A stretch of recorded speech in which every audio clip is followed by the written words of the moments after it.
BJP सरकार अगर आपको लगता है कि हिंदुओं की पार्टी है तो इनकी सच्चाई मैं आपको बताता हूँ। इंडिया बीफ एक्सपोर्ट करने में दुनिया में नंबर 2 पर आ गया है। अगर आप नहीं जानते बीफ क्या होता है तो बीफ गाय और भैंस का मांस होता है। इलेक्टोरल बॉन्ड के डेटा से पता चलता है देश की सबसे बड़ी बीफ एक्सपोर्टिंग कंपनी ने 5 करोड़ चंदा डोनेट किया शिवसेना को और 2 करोड़ डोनेट किया बीजेपी को। इस कंपनी का नेम है अलाना ग्रुप। इनकी खुद की वेबसाइट के अनुसार Alana is the world's largest producer and exporter of frozen halal boneless buffalo meat. इससे आप समझ सकते हो कि हर दिन करोड़ों गायों और भैंसों को मार दिया जाता है और उसका चंदा इन पार्टियों को मिलता है। हमको चूटी में पकड़ा, ऐसे उछाल के ले जा रहे हैं, कैसे धोबी को कपड़ा पछड़ते हैं, पीछे से इतना मार रहे हैं रात दंड से। आप लोग तो थोड़ा बहुत वीडियो देखे हो। और वो कौन होते हैं हमारे गुरुजी को पालकी से उतारने वाले? यही है आप लोग का धर्म, बंद कमरे में जाकर जूते से मारना। और ऐसे प्रशासन को मैं धिक्कार करता हूँ। बहुत बड़ा भरोसा जी। आपको नहीं पता है, आप यहाँ हो, लेकिन जब ये प्रधानमंत्री बने थे ना तो लाखों रुपया खर्च करके हमने उत्सव मनाया था। मनमोहन सिंह के खिलाफ आंदोलन हमने किया था। ये जो आकर के डायलॉग बोले थे ना, आप लोगों ने सुना होगा कि मुझे मैं आया नहीं हूँ, मुझे गंगा माँ ने बुलाया है। मुझे तो माँ गंगा ने बुलाया है। तो गंगा माँ का आंदोलन हमने किया था, माहौल हमने खड़ा किया था जिसमें ये बोले थे। मनमोहन सिंह के खिलाफ आंदोलन करके उनको मटिया मेट किया। केंद्र की सरकारें 2 दिनों से प्रयास कर रही हैं, फिर भी ठीक नहीं कर पा रही हैं, इसलिए हम लोग इनको लेके आए। हम लोग यही सोच, यही होगी जिसको आप लोग साधु संत कहते हो। हम तो हुमायूं का बेटा अकबर कहते हैं, हम तो औरंगजेब कहते हैं। ये नहीं है हिंदू कहने के लायक। ये मंदिर तोड़ने का समर्थन करने वाला आदमी है। 150 से ज्यादा मंदिर तोड़ दिए गए। एक शब्द नहीं निकला इसके मुंह से, इसलिए किसी मुख्यमंत्री की गद्दी ना चली जाए। मुख्यमंत्री की गद्दी को महत्वपूर्ण समझने वाला पौराणिक मूर्तियों के सामने क्या हिंदू हो सकता है?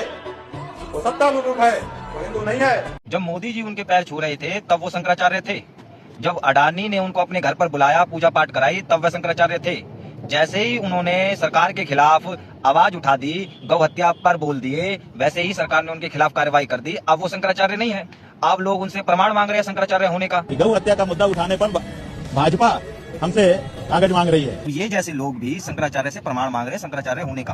भाई जो आज भाजपाई लौंडे शंकराचार्य को देशद्रोही, कांग्रेसी और सपाई कह रहे हैं, इन्हें मालूम नहीं है कि उनका इतिहास क्या रहा है। 2007 में जब राम सेतु को लेकर विवाद चल रहा था तो सबसे पहले अवमुक्तेश्वरानंद ने ही कांग्रेस के खिलाफ मोर्चा खोला था। 2010 में भी गंगा नदी पर लोहारी नाग पाला बांध बनाया जा रहा था, तब भी ये अवमुक्तेश्वरानंद ही थे और इनके शिष्य जीडी अग्रवाल थे जिन्होंने फ्रंट पर आकर कांग्रेस के खिलाफ लड़ाई लड़ी। सपा के टाइम पर भी गणेश भगवान की मूर्ति विसर्जन के मामले पर जब पुलिस ने उन पर लाठियां बरसाई तो अवमुक्तेश्वरानंद अपने आप को नहीं बचा रहे थे, अपने शिष्यों को बचा रहे थे। और जब पुलिस ने उन पर लाठियां बरसाई तो भागे नहीं, उल्टा बोले कि आओ कितना लाठियां मारनी मारो।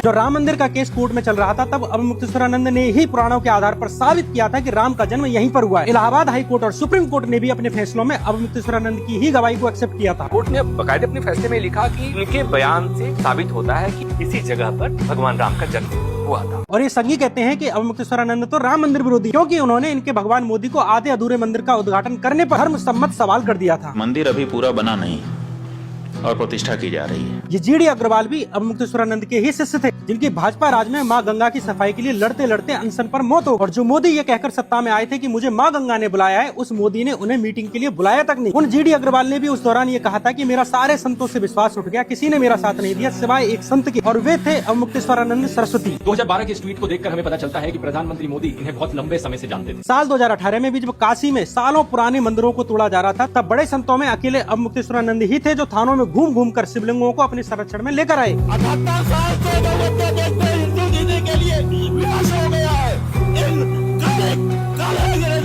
तुम इतने निर्लज्ज हो कि तुम अपने शंकराचार्यों के नहीं हुए, उनकी छींचा लेकर कर रहे हो। में आंसू देखिए, दिखाइए ठीक से जूम करिए। ये आंसू क्या कह रहा है? ये आंसू, इस बिटिया के आंख का आंसू जो बह रहा है धारो धारो, क्या कह रहा है? यही कह रहा है